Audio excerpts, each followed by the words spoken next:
Seriously guys मी 3 ते 4 महिन्यानंतर पुण्याला आली आहे माझ्या मम्मीकडे, माझ्या माहेरी. आणि गाईज इकडे आल्यानंतर स्ट्रीट शॉपिंग तर मॅन्डेटरी आहे. तर मी आणि माझा भाऊ निघालो आहे 2 व्हीलरवरती MG रोडवर स्ट्रीट शॉपिंग करायला. तर गाईज आज सॅटर्डे आहे आणि मी आज हेअर वॉश केला होता, त्यामुळे मी फटाफट स्टोल बांधली. गाईज हडपसरपासून ते MG रोडपर्यंत मी एक गोष्ट ऑब्झर्व केली आहे. पुण्यामध्ये ही गोष्ट बेस्ट झाली आहे, ते आहे रोड्समध्ये खूप जास्त सुधारणा झाल्या आहेत गाईज. रोड खूप जास्त स्मूथ झाला आहे पहिल्यापेक्षा. पण काय गाईज MG रोडला पोहोचताच मी एक सगळ्यात आधी कटिंग चहा पिला आणि लगेच आम्ही स्ट्रीट शॉपिंग मोड ऑन केला. गाईज सिरियसली पुण्याचं समर कलेक्शन एक्सप्लोर करायला आली आहे मी, आणि बिलीव्ह मी काहीतरी टोटली डिफरंट कलेक्शन दिसत होते. आणि पुढे काय बघितलं तर हे नाईट ड्रेसचं कलेक्शन हँग केलं होतं त्यांनी. खूप मस्त मस्त होते गाईज. फक्त 500 रुपयामध्ये बोलले ते. मी थोडंफार बार्गेनिंग करायचा प्रयत्न केला, पण ते बोलले की नाही फिक्स रेट आहे. तर गाईज खूप मस्त होता, पण याचा कपडा काय एवढा खास नाही वाटला, त्यामुळे मी पिंक कलरचा घेतला गाईज. कॉटन पाहिजे होता मला guys. First shopping done finally. तर गाईज स्पेशली शॉपिंगसाठी आम्ही घरून एक बॅग आणली होती, त्यामध्ये माझी मी फर्स्ट शॉपिंग टाकली. आणि गाईज पुढे गेल्यावरती बघतो तर सगळीकडे लिटरली नाईट ड्रेस दिसत होते. लिटरली नाईट ड्रेस, ते पण सेम, काही वेगळं कलेक्शन दिसतच नव्हतं. मग मला असं वाटत होतं अजून एखादा घेऊन टाकू का नाईट ड्रेस. हो नाही. त्यानंतर मी बेसमेंटला जातो, इथे काय आहे काय नाही बघायला जातो. माझा भाऊ बोला चल बघून तरी येऊत, असं तसं हे ते चाललं होतं. आणि गाईज तिकडे पण सगळीकडे मला लिटरली नाईट ड्रेस दिसले. त्यानंतर आम्ही एका शॉपमध्ये एंट्री करतो. माझ्या भावाला हा जीपचा शर्ट त्याला फायनली आवडला. फक्त 400 रुपीजचा होता आणि त्याने तो घेतला. त्यानंतर मी नीसाठी क्लिप्स बघत होती, तर मी एक डन केली आहे. मला ती खूप जास्त आवडली गाईज. ही बघा, ही आहे ती. डायरेक्ट ती स्वीडनला जाणार आहे. पुण्याचे पार्सल स्वीडन केली आहे. त्याच्यानंतर मी पुढे रोड क्रॉस करून नेक्स्ट साईडला जात असतो गाईज. तर तिकडे हा पर्पल कलरचा मला टॉप आवडला. फक्त 250 रुपीजचा होता, पण मी घेतला नाही गाईज. त्यानंतर पुढे टाइमपास करत मी पुढे निघतो. अजून काय दिसतंय बघत गाईज. सिरियसली उतने मेरी नजर इन लेहंगो पे जाती है. खूप जास्त ऑसम वाटले गाईज. पण हे शॉपमधले होते, स्ट्रीट शॉपिंगवाले नव्हते गाईज. आणि खूप डेंजरवाले एक्सपेन्सिव्ह होते गाईज. मला खूप जास्त इच्छा झाली यार, पण मी घालणार कुठे, आणि एवढं एक्सपेन्सिव्ह तर मी अजिबात घेणार नाही. कलेक्शन ॲक्च्युअलमध्ये खूप जास्त ऑसम होतं. मला असं वाटतं यार मी याच्या लग्नात का नाही घातलं, मी मिस केला चान्स. त्यानंतर ये लड़का 2 घंटे से ऐसे स्टॅच्यू की तरह खड़ा था गाइज.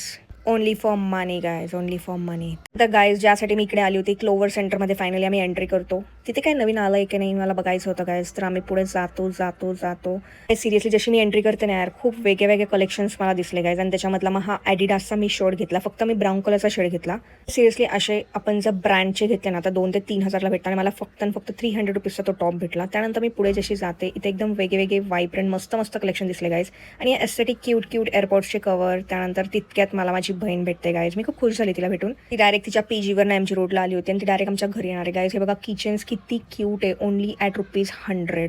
या गोष्टी नाशिकला लिटरली भेटतच नाही गाईज. त्यासाठी आम्हाला पुण्याला यावं लागतं गाईज शॉपिंग करायला. तर गाईज खूप वेळचं खाल्लं पिलं नव्हतं, तर आम्ही डिसाईड केलं की ज्यूस किंवा काहीतरी शेक ऑर्डर करू. तर चकुली बोलली की एक अंजीर शेक ऑर्डर करूयात. तर मग एक अंजीर शेक आम्ही तिघांमध्ये पिला. ओके होता एवढा, मग काय भारी. आणि अंजीर टाकल्यासारखं तर आम्हाला वाटतच नव्हतं. आमच्या टाइमपास गप्पा आणि फालतूपणा चालू होता गाईज रस्त्यावरती. आणि गप्पा मारता आम्ही ज्यूस पिता आमचा कसा टाइम गेला कळालंच नाही. आमची खूप जास्त सिरियस प्लॅनिंग चालू होती एका गोष्टीवर ना गाईज. आणि तेवढ्यात माझा भाऊ बोलतो की मी चाललोय घरी आणि तुम्ही दोघे नंतर या शॉपिंग करून रिक्षाने. मग काय आम्ही त्याला टाटा बाय करून पुन्हा क्लोवर सेंटरमध्ये एंट्री केली. आणि गाईज हे लिटरली खूप जास्त आवडलं. 2000 रुपीजचं होतं. त्यानंतर आमचा फेवरेट बीटमध्ये आम्ही एंट्री केली. कोणतं नवीन कलेक्शन आलं आहे का बघायला, पर्सचं, वॉलेट्सचं, हे ते चप्पलचं. पण गाईज खूप जास्त एक्सपेन्सिव्ह होतं. म्हटलं की आता काय घ्यायची गरज नाही आहे, नेक्स्ट टाईम बघूयात.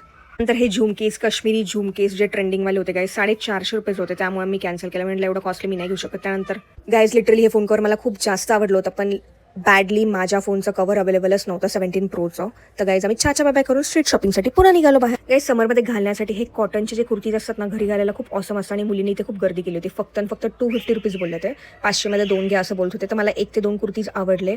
आणि या मुलीला पण घ्यायचे होते ऑफिस वेअरसाठी, पण बॅडली तिला कुठलीच गोष्ट आवडत नव्हती. ती बोली जाऊ दे मी नेक्स्ट टाइम बघते. पण मी तर 1 ते 2 कुर्तीज घेतले. त्यानंतर गाईज हे किचन खूप जास्त युनिक वाटले. तुम्हाला जॅपॅनचा आता ट्रेंडिंग मंकी पंच तर तुम्हाला माहिती असेल, तर त्यांनी हे पंच बनवायचा ट्राय केलेलं, पण त्याचा कलर अनफॉर्च्युनेटली ग्रे कलर होता. पण आम्हाला दोघांना खूप क्यूट वाटलं, तर आम्ही एक किचन घेतले. आणि त्यानंतर गाईज ही ज्वेलरी ती इतकी ऑसम होती. फक्त 200 रुपीजची. पण माझ्याकडे ऑलरेडी इतक्या ज्वेलरी झाल्यात ना, मी म्हटलं मला नको आहे, तुझं मला घेऊन देत असेल तर मी घेईल, नाही तर मी घेणार नाही गाईज. ऑलरेडी 9:30 वाजले होते आणि मी फायनली एक ओला बुक केली. आमची रिक्षा आली, आम्ही रिक्षामध्ये बसलो आणि MG रोडला टाटा बाय केलं गाईज. फायनली खूप जास्त शॉपिंग केली होती आज. आता घरी गेल्यावरती हे सगळे MG रोडचे कपडे ट्राय करायला टाइम भेटतोय की नाही. आणि गाईज मी specially MG road shopping hall टाकणार आहे. मी सगळे कपडे दाखवणार आहे, किती रुपयांचे घेतलेत मी आणि काय घेतलंय. तर गाईज माझा पुढचा व्लॉग नक्की बघा. सी यू, चाचा, बाय बाय.